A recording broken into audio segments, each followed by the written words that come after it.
For millennia, sub-watchers have been the dominant form of weebs. History has dictated that sub-watchers have always derived the greatest benefits from anime. There are multiple records of sub-watchers dealing with the more accurate form of translation or hearing the best voice acting.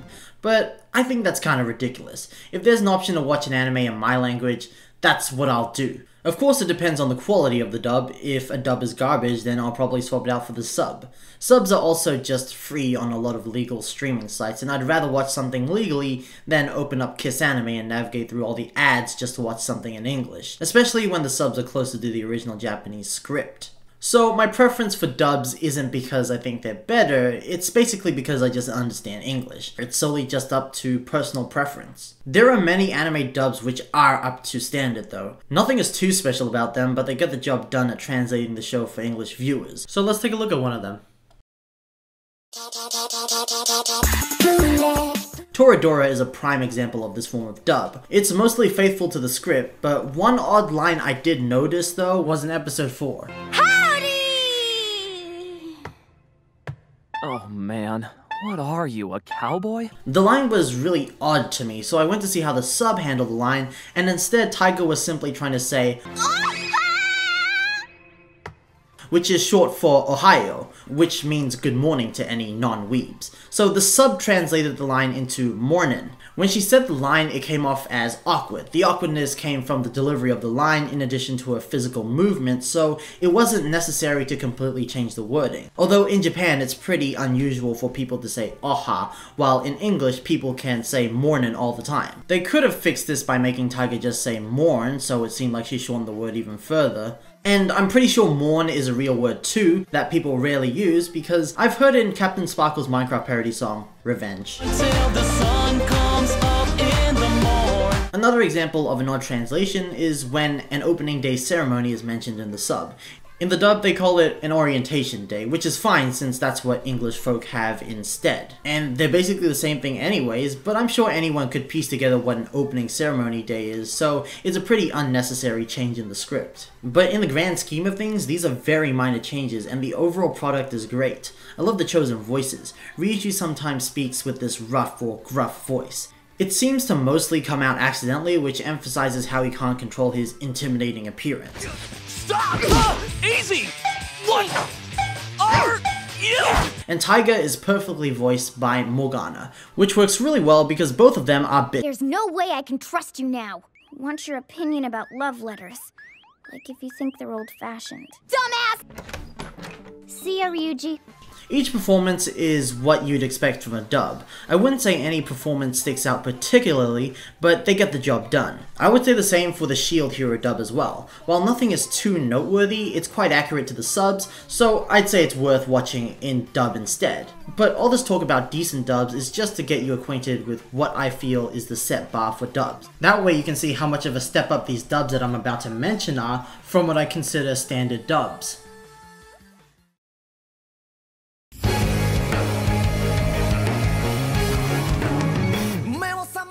Anime is wacky as hell, and I think a big reason why there are a lot of sub-purists is because how perfect the Japanese language is for over-the-top screaming, and a lot of anime will take advantage of that. Back up! When you gotta do that in the English language, it'll simply just sound odd or different. Dumbass! Of course, it can be pulled off, but it won't ever be the same as how the Japanese handled it. Enter SSSS.Gridman, an anime sequel to the live-action tokusatsu, that's Japanese for giant hero, TV series. Despite being a trigger anime, Gridman is probably one of their tamer series, and borrows more from the tokusatsu genre. Of course, the tokusatsu genre is over the top as well, but it's done in a way that would translate fine if it were dubbed. The insanity more so comes from the men in suits just whacking each other, or in this case, the CGI puppet-looking things. The characters in Gridman are written in a much more grounded way too. Wacky hijinks do not ensue. There's a lot of serious and character building / developing moments. This makes Gridman a perfect anime to be dubbed. First off, the scripting is on point. The writing is extremely accurate to the source material, and any changes made are done to work with the lip flaps and just sound better with the English language. Sometimes a lot of things just sound better in your head than it does out loud, kinda like all of my scripts. The performances in the anime are pretty good, although I think they could have worked on the casting a little more. You were out for almost half an hour and I couldn't wake you up. And for that matter, Who am I? What's going on? I can't remember anything. I hate to break it to you, but there's a difference between being nice and taking pity on someone. I'm not gonna lie, I find these voices kinda odd for the characters, but the evil villain dude's casting is on point. It would appear we had some unexpected company show up. And while honestly the main characters do have some odd voices, the side characters are casted perfectly. Admittedly, I've only seen the first and last episode in dub because I watched the rest of the series in sub as it was airing, but watching the dub kinda does make me wish I went for it instead.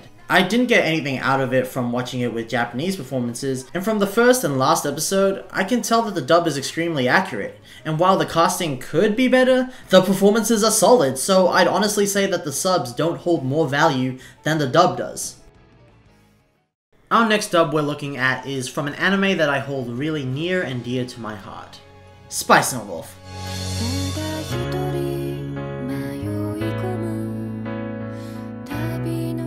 Spice and Wolf is my favorite anime, period. I came into the anime thinking it was furry bait, and while it is at times, I came out of it with an economics degree. Spice and Wolf is much like Gridman. It's not over the top in its performances, so it's a perfect anime to be dubbed. Now, Spice and Wolf does have weird changes in the dubbing at times. In this scene, one of the main characters, Lawrence, mentions that Chloe is doing well as the negotiator in the sub, but the old man on the right informs Lawrence that Chloe is the negotiator in the dub. Again, these are minor nitpicks and you wouldn't even notice them while watching the dub on its own. But what makes this dub memorable is from our Lord and Savior, the objectively best girl herself, Holo. I'm not lying when I say that I wouldn't have liked this character as much if it weren't for her English voice. Spice and Wolf takes place in a fictional country that was heavily inspired by medieval England, so having an English dub just works. I'm not gonna lie though, I'm pretty sure everyone has a modern American accent, with the exception of Holo, because Holo is perfect.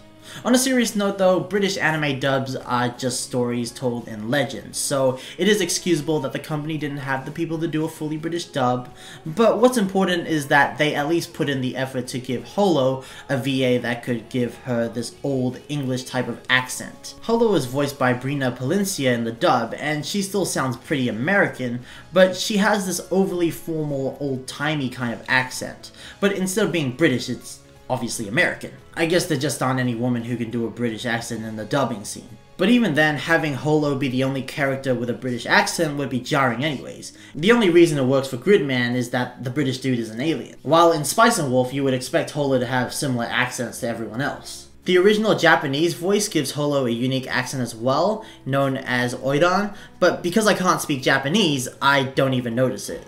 The English dub also makes Holo sound older, while in the sub she sounds quite young, and that's not surprising since she's described to look 15 in the original light novel, but her character is also supposed to be really old. She does have this kind of teasing, childish personality, but at the end of the day she's very wise. When teasing, she almost always has the upper hand, she can easily manipulate your emotions, and she's sad all the time because she's immortal. So the older voice they opted for just works so much better. There was also a lot of work put into translating the Japanese specific slang and wording that Holo uses into English, because you can't just directly translate that stuff, so this isn't too apparent in the subs. A good example of this is when Holo says I. In Japanese, she uses the word wachi, which means I, but it's just the way they say it in Holo's Oiran accent. Stuff like that literally just cannot be translated into English, so the dialogue that Holo says in the dub is a little more formal compared to the subtitles, and whenever Holo speaks, she avoids using contractions, etc, etc. I would love to keep going about how they translated Holo's speech into English, but apparently Oiran is also an accent used by like sex workers or something, and there seems to be this entire rabbit hole to go down, so maybe that's a video for another day. But yeah, Spice and Wolf. If you want to watch it, I definitely recommend the dub over the sub, since you'll be getting a lot more substance out of the English performances over the Japanese ones.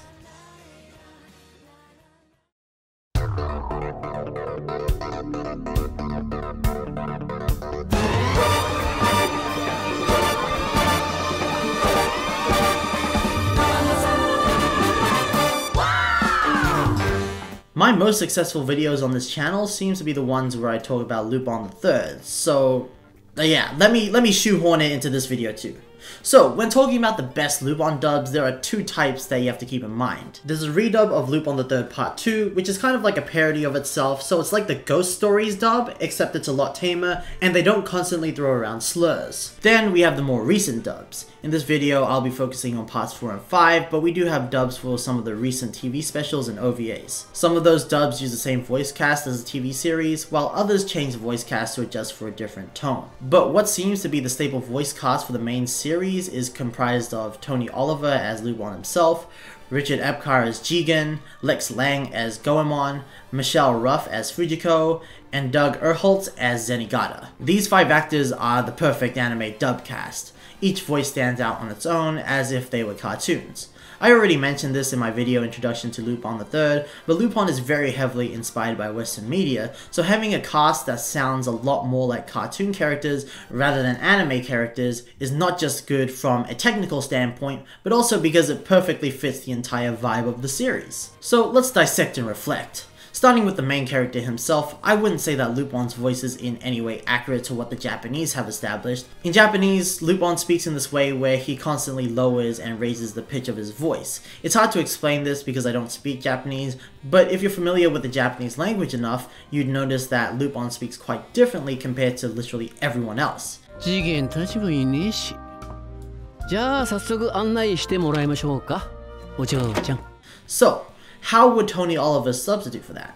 Well, first of all, he usually keeps his voice quite high. While Lupin does change his voice pitch when speaking, it's between high and very high rather than high and low. Lupin also tends to emphasize a lot of syllables that wouldn't normally be emphasized. For crying out loud, this is the problem with people who've never been on the internet. You'll believe anything, won't you? And I guess that's a pretty good way to describe how Lupin speaks in Japanese as well. Both in the sub and dub, Lupin talks in this way where he emphasizes words and syllables that just traditionally wouldn't be. It makes Lupin come off as confident and daring. There's also Lupin's laugh. Like the way he talks, his laugh also shows off his character. In Japanese, Lupin's laugh comes off as snarky or mischievous. However, in the dub, his laugh is quick and the higher pitched voice actually gives off this sense of freedom in a way.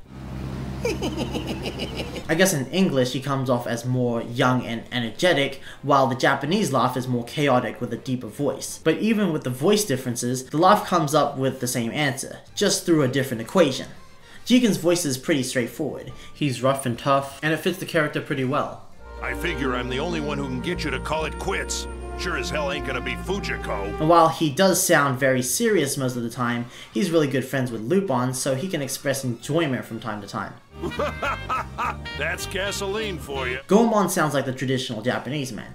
He's monotone because he's been brought up like a traditional Japanese samurai. We are neither allies nor friends. A machine, no matter how advanced, could never sum up our relationship into mere words. Fujiko's voice puts her flirtatious nature in the spotlight. She sounds like she's gone through years of experience, but she's still young enough to stay attractive. Like Lupin, she sounds very confident as the two constantly play this game of cat and mouse, which makes them my one true pairing. I've got nothing to hide from you. And finally, we're up to Zenigata. I would consider his voice to sound quite different from his Japanese voice like Lupin is. The dub version sounds more like a bumbling idiot. Stop this wedding! You would never get married. Well, actually, Pops, I thought it was time that I tied the knot and settled down. You can't fool me. You're planning something again. In my opinion, that would be perfect for all the Lupin media, but as time has gone by, Zenigata has progressively become a more competent inspector. Despite that, the dub still perfectly encapsulates Zenigata's motivation and dead-set stubbornness to capture and arrest Lupin. And while I have been praising the dub a lot, like any dub, there are its shortcomings. In this one scene, Goemon says that Lupin took and used his last disposable chopsticks, but in the dub they changed it to... But that was my favorite pair. Yeah, Goemon, the traditional samurai guy, just grows an attachment to disposable chopsticks. Lupin is also subjected to a lot of censorship as well because it airs on Adult Swim. The show that airs on Adult Swim is censored. A lot of these are just censorship of anime titties, but even then, the show was animated in a way that already censors or hides away nudity, so they're just censoring over censorship. There was also this one time where they changed the word for literally no reason. Here, Jigen says they're in deep trouble in the sub, but in the dub he says... That's exactly why we're in such deep doo-doo. He basically says a baby word. There was no reason to do this either. It's completely out of character for Jigen to speak that way. All it did was give me a bit of tonal whiplash. I also have the issue of Part 4 just having a different soundtrack. You don't get to hear the iconic Lupin theme or anything. They removed the beautifully animated opening and the soothing ending of Fujiko singing. Obviously this isn't an issue with the dubbing. Part 4 was a joint production between Japan and Italy, so Italy had its own soundtrack, opening and endings. So when it was dubbed to English, they had to use the Italian version. Thankfully they had enough creative freedom to change the opening to something that is a little more representative of the Lupin franchise, but unfortunately it just doesn't do it for me. The Japanese opening for Part 4 is literally my favorite anime opening ever, and when the bar is that high, it's just unfortunately hard to surpass. The music of Lupin III is also quite important as its jazz-focused soundtracks are a significant part of the show's style. I definitely would not recommend Part 4 in dub, but Part 5 is definitely worth a watch, despite the odd censorship and minor script changes. It's faithful and well performed for the most part.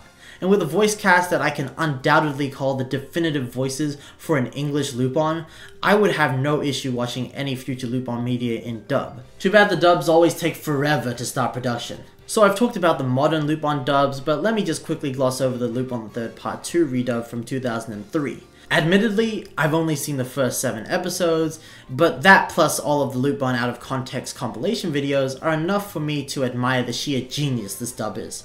Just take a look at this line from the sub. Now compare it to the superior dub. This ain't no boat, it's friggin' Las Vegas with seagulls. This is ultimately the only reason why I'd even watch an anime as old as this, because the dub modernizes the show and increases its entertainment value. It takes a joke and then increases the absurdity. It makes something dated a lot more enjoyable to watch while still staying true to the spirit of Lupin III. This dub is a good time if you want to lay back, relax, and watch a more comedy-oriented Lupin series.